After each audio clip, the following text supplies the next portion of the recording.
Mélie et Mélo et on se retrouve pour une comparaison, pas d'un roman mais de deux, de la même autrice, parce qu'en fait Mélie a lu Une maman parfaite il y a quelques temps déjà et moi j'avais lu, j'étais en train de lire Ni seul ni ensemble et je lui envoyais plein de citations. Et elle a commencé à capter que les personnages, ça lui disait quelque chose et voilà, en effet, donc c'est la même autrice, c'est pas tout à fait les mêmes personnages. En fait, dans Ni seul ni ensemble, on va suivre Louise et Karim dans une relation amoureuse. Et Louise a une meilleure amie qui s'appelle Anne. Et on va suivre davantage Anne avec beaucoup de Louise quand même dans Une maman parfaite. Est-ce que vous faites un résumé? Ni seul ni ensemble, concrètement, ça parle du couple. Ça parle de racisme, ça parle de plein de choses. Et Une maman parfaite, ça parle de la maternité, de l'accouchement, du postpartum. Et plus de féminisme, même si ça parlait déjà de féminisme dans Ni seul ni ensemble. Et ce qui est intéressant dans un roman comme dans l'autre, c'est vraiment le regard de l'autrice sur ces thèmes-là, la façon dont elle critique les tabous, la société, les clichés, les clichés, les gens de notre société, en les représentant comme des clichés dans ses propres personnages qu'on retrouve, et ce qui lui permet, elle, de remettre en question leurs arguments, de remettre en question leur comportement. Et ça, elle le fait avec brio, peu importe le roman. Alors du coup, certes, ça donne des personnages un petit peu stéréotypés, mais je pense que c'est entièrement voulu pour que chaque lecteur s'y retrouve un petit peu dans quelques petites expériences de vie, pas dans le personnage au global, je pense pas que ce soit possible. Et ce qui est intéressant à noter aussi, c'est que l'autrice ne prend pas réellement position, je pense que j'ai clairement deviné sa position, hein, mais voilà, elle ne donne pas de réponse au débat, c'est plus au lecteur de prendre les arguments, de réaliser, d'ouvrir les yeux si ce n'est pas déjà fait avant la lecture, et ensuite de faire son propre débat intérieur, d'aller chercher plus d'informations, voilà, et de s'ouvrir davantage. Moi je suis pas tout à fait d'accord parce que je pense, encore une fois, dans un roman comme dans l'autre, que les questions qu'elle amène, c'est une prise de position. C'est clairement indiqué que sur ces sujets-là, y a des choses qui ne vont pas, et c'est prendre position via les questions qu'elle pose. Donc bon, je suis pas tout à fait d'accord. C'est pour ça que sa position se devine, c'est vrai. C'est des sujets auxquels elle est sensible, forcément. Quand Mélo parlait des personnages stéréotypés, moi je vous ai déjà parlé de Une maman parfaite dans une autre vidéo, et je vous avais dit notamment que je trouve que, surtout dans Une maman parfaite, on a cette opposition entre deux types de mères complètement différentes qui répondent aux mêmes injonctions, mais par des moyens, par des recherches complètement opposées. Et en fait, on est un peu sur un spectre monstrueux entre deux extrêmes, et je pense, comme l'a dit Mélo, que on se reconnaît quelque part en fait sur ce spectre. Il y a quelque chose, je pense, qui parle. Alors, bon, dans Une maman parfaite, forcément... quoique il y a des personnages qui sont pas mères, mais bon, je pense qu'en tant que femme, on a peut-être plus de sensibilité pour se retrouver dans les personnages que si on n'est pas une femme et si on n'a pas vécu les discriminations liées à notre sexe. Maintenant, ça peut être un super outil de sensibilisation auprès des messieurs, hein, voilà. Et je trouve que c'est un peu la même chose dans Ni seul ni ensemble. D'un côté, on a un personnage qui est racisé, qui a vécu dans la misère, qui a tout fait pour échapper à cette misère et camoufler son niveau social.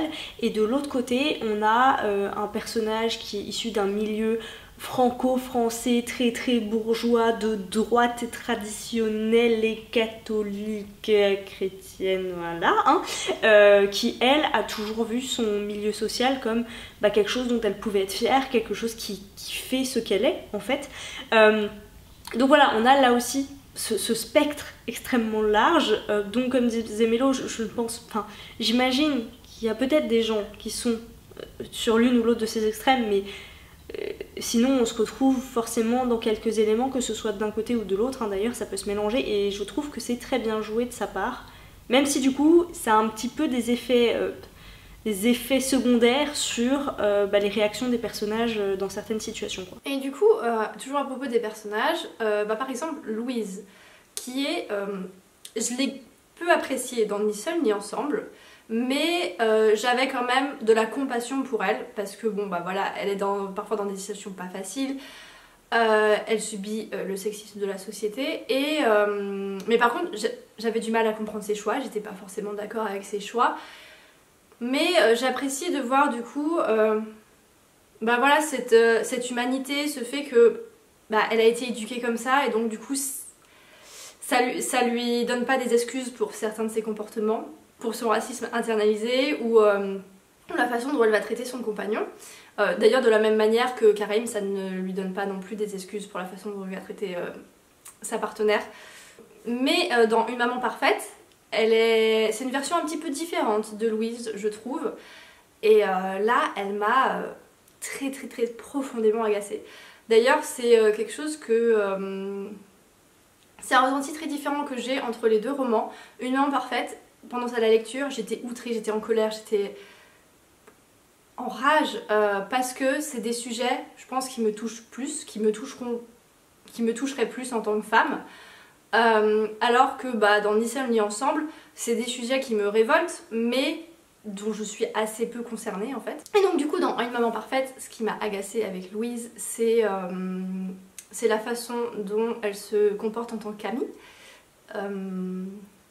Et à côté de ça, on a Anne, du coup sa meilleure amie, qui dans Ni seul ni ensemble, je l'ai trouvée passionnante. Enfin, elle apportait ce petit grain de sel, ce côté un petit peu provocateur qui manque à Louise, et ce côté un peu rebelle. Et voilà, et dans Une maman parfaite, on la découvre aussi un petit peu différente, tout en restant fidèle à ses valeurs.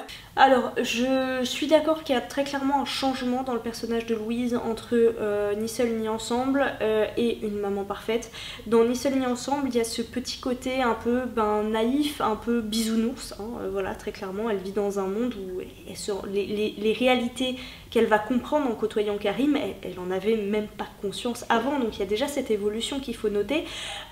Et en fait, effectivement, dans Une maman parfaite, Louise, c'est, je pense, c'est pas que je lui cherche des excuses, mais on est loin de la meuf naïve du début de Ni seul ni ensemble.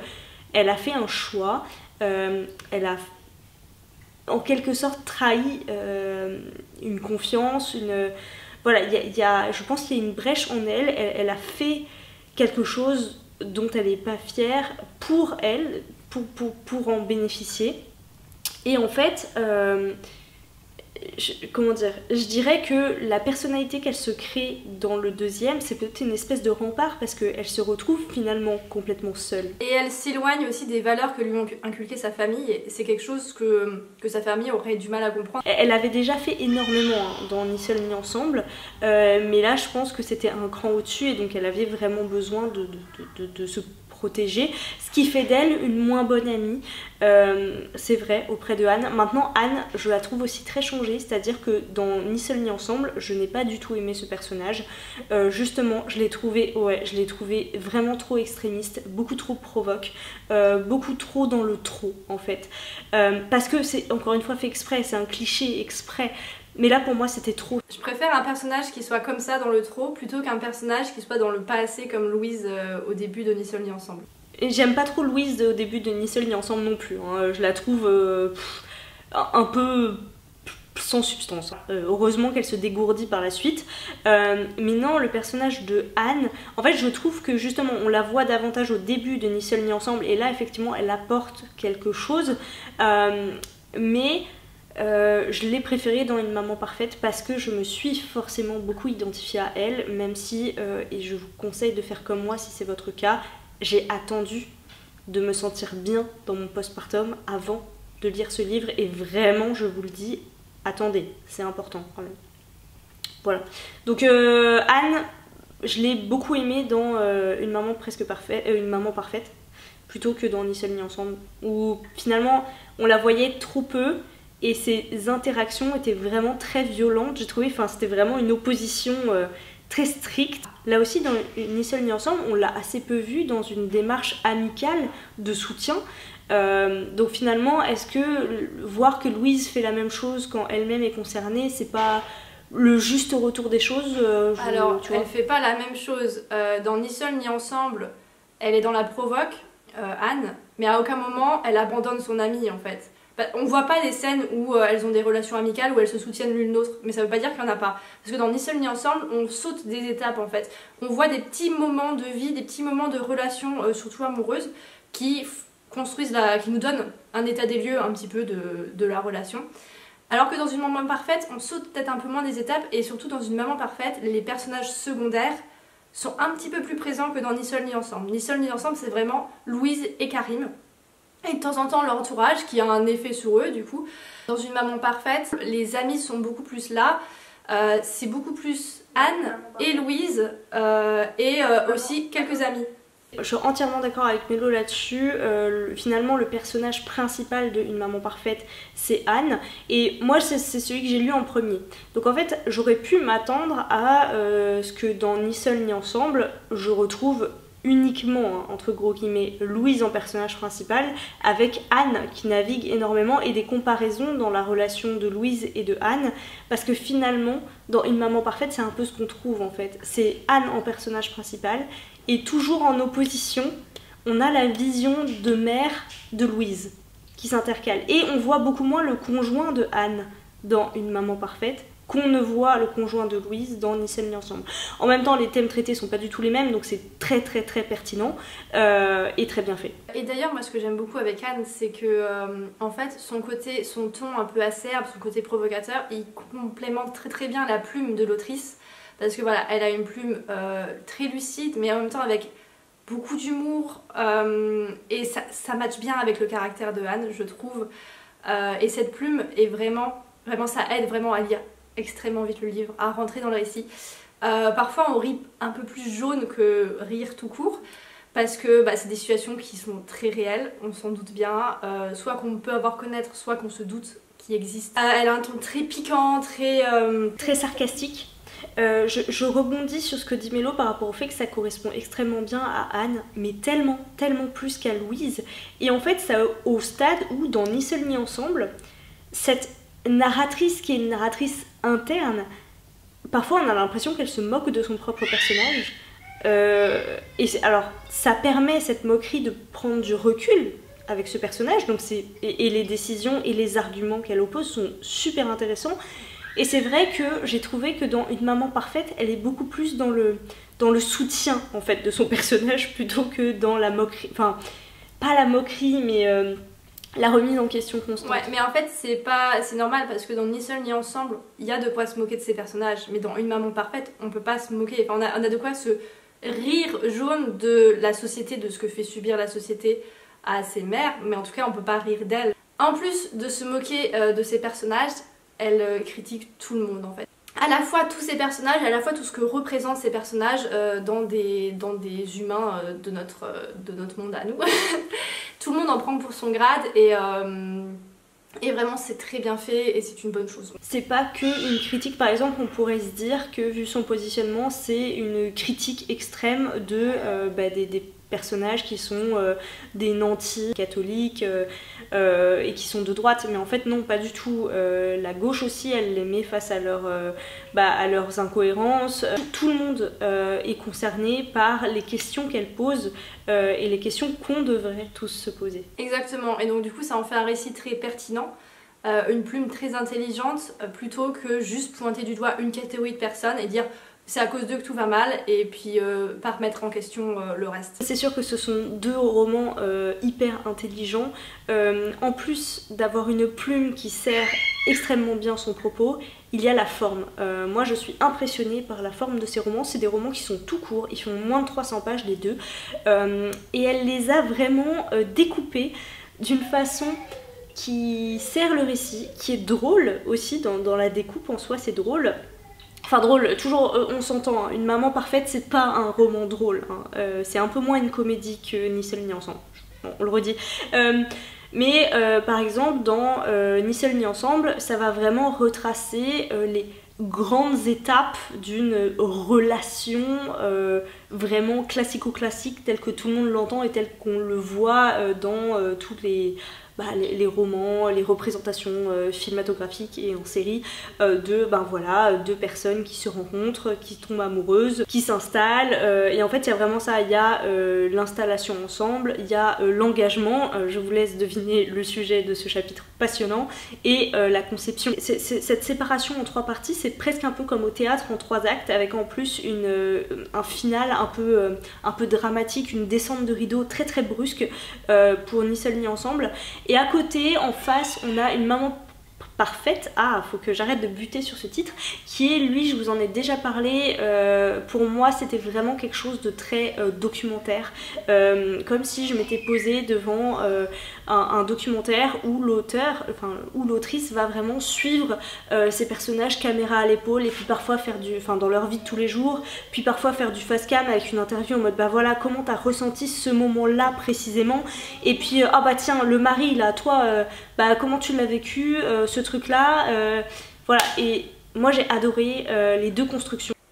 Oui, en fait avec Ni seul ni ensemble, j'ai un peu eu cette impression de lire un essai romancé, sans qu'il y ait de sources, sans qu'il y ait d'études derrière, même si je ne doute pas que l'autrice a bien travaillé son sujet. Et en fait je trouve ça bien plus pertinent qu'un essai, parce que ça entraîne le lecteur, ça met le lecteur dans une position, ça le force un peu à ouvrir les yeux, à se questionner, alors qu'un essai pas forcément, surtout qu'un essai en tout cas les rares que j'ai lus, c'était pas du tout objectif.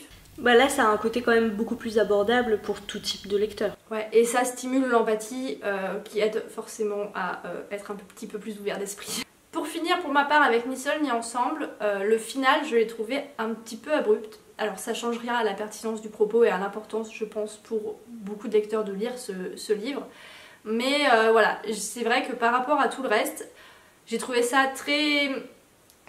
Ça s'arrête un peu net, il y a un virage de prix qui nécessite, je pense, de lire Une maman parfaite si on veut avoir plus de détails sur le virage pris par le personnage. C'est vrai que ça apporte beaucoup de lire Une maman parfaite, peu importe l'ordre dans lequel vous choisissez de les lire, mais c'est vrai que ça apporte un plus. Par rapport à Ni seul ni ensemble, je voudrais juste rajouter un point, parce que du coup je l'ai lu plus récemment, quelque chose que j'ai absolument adoré et que je trouve brillant de la part de l'autrice, c'est d'utiliser du coup ces chapitres seuls, donc à la fois Louise et à la fois Karim. Elle le fait à plusieurs reprises, mais il y a une seule fois où c'est vraiment très très flagrant. Elle écrit presque la même scène, c'est-à-dire qu'en soi l'événement est le même, mais la façon dont ils le vivent est pas du tout la même, et finalement en tant que lecteur on saura jamais quelle est la vérité, s'il y a une vérité, mais en tout cas on a la vérité de chacun des personnages qui vivent pas du tout les choses de la même façon. Et d'ailleurs, quand je vous parlais de citations au tout début, il y a énormément de citations à relever dans ces 2 livres. N'hésitez pas, alors on va pas pouvoir les intégrer je pense dans cette vidéo comme on le faisait des fois de temps en temps avec les livres très pertinents, très intelligents, parce qu'il y en a vraiment beaucoup, mais donc du coup je vous invite à aller les voir sur Insta en story à la une. On les a récapitulées à cet endroit là. Alors il y en a certaines à prendre, elles sont hors contexte en fait, donc du coup il faut interpréter un petit peu ce qu'il dit derrière, sinon on peut penser que ça dit l'inverse de ce que ça dit. mais voilà, ça montrera vraiment l'intelligence du récit. Du coup pour amorcer une nouvelle phase de la vidéo qui est beaucoup moins comparative mais plus dans le ressenti, j'ai préféré Une maman parfaite. J'ai beaucoup aimé Ni seul ni ensemble, j'ai passé un très bon moment avec les personnages, mais, pour moi c'est le gros mais, c'est important pour le récit, mais moi ça m'a moins touchée, c'est la partie politique en fait, parce que c'est un roman qui est extrêmement politique. Alors d'un côté c'est très intéressant parce qu'il y a on va dire les coulisses d'un parti politique, l'organisation d'un parti politique, des campagnes, des prochaines élections, le tractage, tout ça, moi c'est des choses dont je suis tellement éloignée que j'en ai pas forcément conscience, et des choses avec lesquelles j'ai pas forcément d'affinité, qui ne m'intéressent pas forcément. En plus je l'ai lu à cette période très particulière où nous sommes en France, et où je suis particulièrement anxieuse vis-à-vis de la situation politique actuelle. Donc est-ce que c'était le bon moment pour le lire? je ne sais pas. Moi pour ma part j'ai en plus pas réussi à faire tous les liens, je pense, que l'autrice cherchait à faire avec des personnages de vrais, hein, de la réalité, puisque franchement elle envoie des uppercuts à tous les partis politiques, enfin quasiment, qui passent à sa portée, et comme c'est un roman politique actuel, il a été écrit en 2018, bah, y a forcément des parties que nous on connaît, c'est contemporain en fait, hein. Donc en fait le jeu de piste de chercher qui a fait quoi, et en particulier quand elle ciblait précisément un ou deux hommes politiques, c'est là que pour moi c'est devenu très très difficile. Je pense avoir une idée globale de personnes qu'elle visait, mais je suis pas sûre de moi, voilà, parce que je connais pas assez, je pense, je suis pas assez renseignée tout simplement. Et du coup ça a fait que par moment je perdais un peu d'engouement pour ma lecture, j'étais en mode ok, là ça m'a un peu stoppé quoi. Ça reste un très bon roman, c'est important pour traiter le sujet, mais moi c'est mon petit mais sur ce roman là. Et justement, à propos de la politique, c'est ce qui me rebutait avec ce livre, parce qu'il m'avait intriguée, je ne sais plus pourquoi. Et donc du coup, je l'avais qui traînait dans ma palle de e-book depuis un bon moment. Et en fait j'avais relu le résumé à un moment donné et j'étais là en mode ah bah finalement pourquoi je l'ai pris en fait, je suis pas sûre d'arriver à comprendre ce que ce récit va vouloir me dire. Et au final bah, j'étais plutôt agréablement surprise parce que j'ai compris globalement la plupart des clins d'œil, la plupart des situations politiques, pas toutes hein, évidemment il y a des choses que j'ai laissé passer forcément. Alors que je m'y connais très peu en politique, vraiment, ça ne m'intéresse, enfin, c'est pas que ça m'intéresse pas, mais oui, j'ai pas d'affinité non plus avec la politique. C'est plus un sujet qui m'énerve et qui me plonge dans l'incompréhension plutôt qu'autre chose. Mais là voilà, ça a été suffisamment bien fait pour que je ne sois pas perdue. Mais par contre à l'inverse de Mélie, j'ai préféré Ni seul ni ensemble comparé à Une maman parfaite. Mais c'est plus un ressenti de lecture plus que par rapport au contenu ou à l'identification par rapport au personnage. Parce que dans Une maman parfaite, j'étais en colère. Et plusieurs jours encore après, voilà, fallait pas venir m'embêter je pense parce que j'étais assez énervée. Alors à côté, au-delà de cette de ce petit stop que mettait le côté très politisé de ce roman, moi je me suis quand même retrouvée hein, dans certaines descriptions que j'ai trouvées très justes, très jolies, de ce qu'est une relation amoureuse. Et en fait en discutant avec Milo, je me suis rendu compte que en fait ce que moi j'ai vécu, et donc que très naïvement je me disais bah tout le monde en fait a peut-être vécu des choses comme ça. Et ben en fait, Mélo m'a fait comprendre qu'en fait non, tout le monde ne visualise pas sa relation amoureuse de cette façon-là, ne la voit pas comme une collection de beaux moments, de moments créés à deux. Moi j'avais trouvé ça très beau et très pertinent, mais et comme d'autres phases du roman, hein, je prends cet exemple-là parce qu'on en a parlé juste avant, mais du coup voilà, ça a fait que j'ai quand même passé un super moment avec ce livre-là parce que ça m'a beaucoup touchée, parce que je me suis reconnue dans certaines choses. En parlant de relations amoureuses, dans Ni seul ni ensemble et dans Une maman parfaite, on aborde énormément de sujets, mais évidemment on n'aborde pas tous les sujets. Et par exemple je pense que on pourra pas faire la comparaison, on pourra pas s'y retrouver avec une relation homosexuelle. Là on est vraiment dans le cadre d'une relation amoureuse hétérosexuelle. Voilà, on ne peut pas aborder tous les sujets en 300 pages. Et du coup, pourquoi j'ai préféré Une maman parfaite ?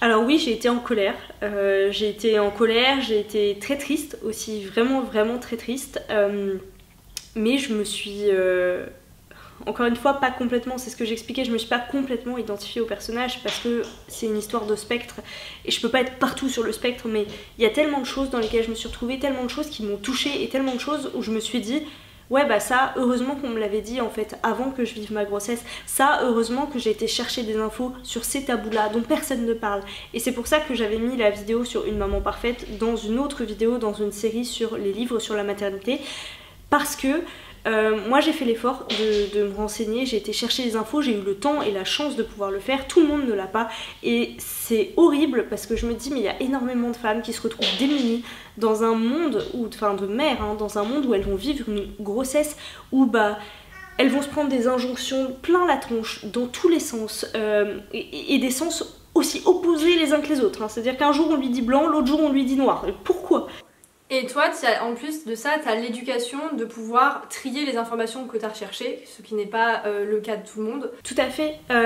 Donc oui, j'ai été en colère, mais je me suis retrouvée en fait dans ce personnage, parce que Anne c'est un personnage qui se renseigne énormément, elle fait énormément de recherches sur beaucoup de sujets, ça rajoute une dimension d'ailleurs à cette histoire comme je vous le disais, de documentaire, parce qu'il y a des données, il y a des informations chiffrées, en plus des impressions et de vraiment ressentis de femmes enceintes. Donc voilà, je l'ai vécu plus de l'intérieur, on va dire, ce roman-là, et il n'y avait pas ce côté politique qui a fait que j'ai eu le recul que j'ai eu dans Ni seul ni ensemble. Voilà, c'est tout, c'est tout. Et encore une fois, prenez votre temps avant de le lire si vous êtes en postpartum, c'est pas une urgence, c'est important de le lire. Soit vous le lisez avant, et encore, soit vous le lisez quand vous vous sentez vraiment bien, voilà. Parce qu'un des sujets, c'est important de le dire, c'est la dépression postpartum. Il n'est pas forcément nommé. Et je dirais que le petit point négatif dans Une maman parfaite, c'est pour moi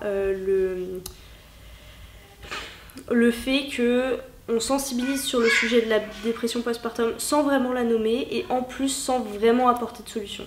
Voilà. Des solutions aussi bêtes que des amis qui se serrent les coudes, ou le fait d'aller consulter un psychologue, ou d'être suivi par des médecins sur ce sujet précisément. Ça, je trouve que c'est dommage que l'autrice ait pas jeté quitte à tendre la main, autant vraiment donner des approches, des solutions. Voilà, en résumé, on a vraiment beaucoup aimé ces deux livres. Vraiment, il faut que vous le lisiez à un moment donné dans votre vie.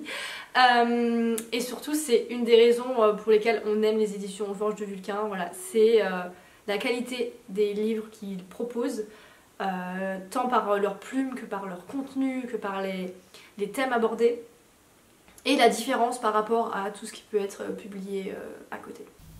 Très clairement, on n'a pas aimé tous les romans de Aux Forges de Vulcain autant les uns que les autres, mais on a trouvé dans chacun de ceux qu'on a lus jusqu'à maintenant une qualité, enfin vraiment, ce sont des textes de qualité, ce sont des auteurs de qualité. On n'est pas tous touchés pareil, de la même façon, mais qu'est-ce qu'ils sont pertinents, voilà, il y en a plein que j'ai envie de lire, il faut que je le fasse. Voilà, sur ce, j'espère vraiment que ça vous aura convaincu. Si vous les avez lus, comme d'habitude, n'hésitez pas à nous dire ce que vous en avez pensé dans les commentaires. Et puis en attendant une prochaine vidéo, je vous souhaite de très bonnes lectures.